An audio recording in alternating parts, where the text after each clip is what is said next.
আসসালামু আলাইকুম ৰহমতুল্লাহি ওবাৰাকাতু।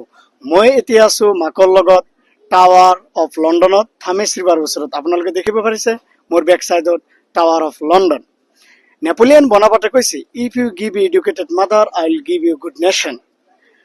সঁচা কথা, আজি মই I am very much happy today যে মোৰ মাকে আজি লণ্ডনৰ বুকত আহিছে। প্ৰায় ৯,০০০ মাইল অসমৰ পৰা লণ্ডন থামেছ ৰিভাৰ ইয়াত আহিছে। ভাল লাগিছে। তোমাৰ কেনেকুৱা লাগিছে? মোৰ বহুত ভাল লাগছে, ইয়াৰ ৰাস্তা ঘাট কেনেকুৱা লাগিছে? বহুত ভাল লাগছে।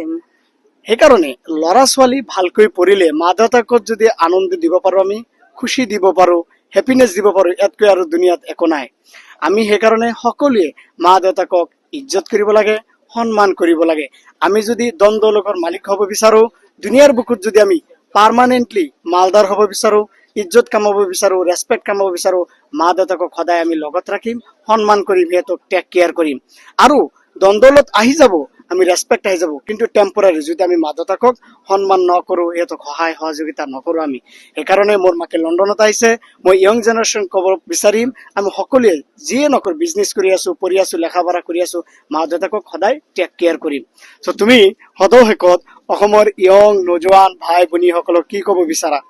সবাই ভালকে পঢ়ক আৰু সবাৰ মাক বাপেক লণ্ডন আশীৰ্বাদ কৰো, সি আহি থাকক আৰু ল'ৰা ছোৱালীক বহুত ডাঙৰ বনাওক। সকলোকে আমাক কবুল কৰক। আমি সকলোৱে চেষ্টা কৰিম মা দেউতাকক হেপিনেছ দেওয়াৰ কাৰণে।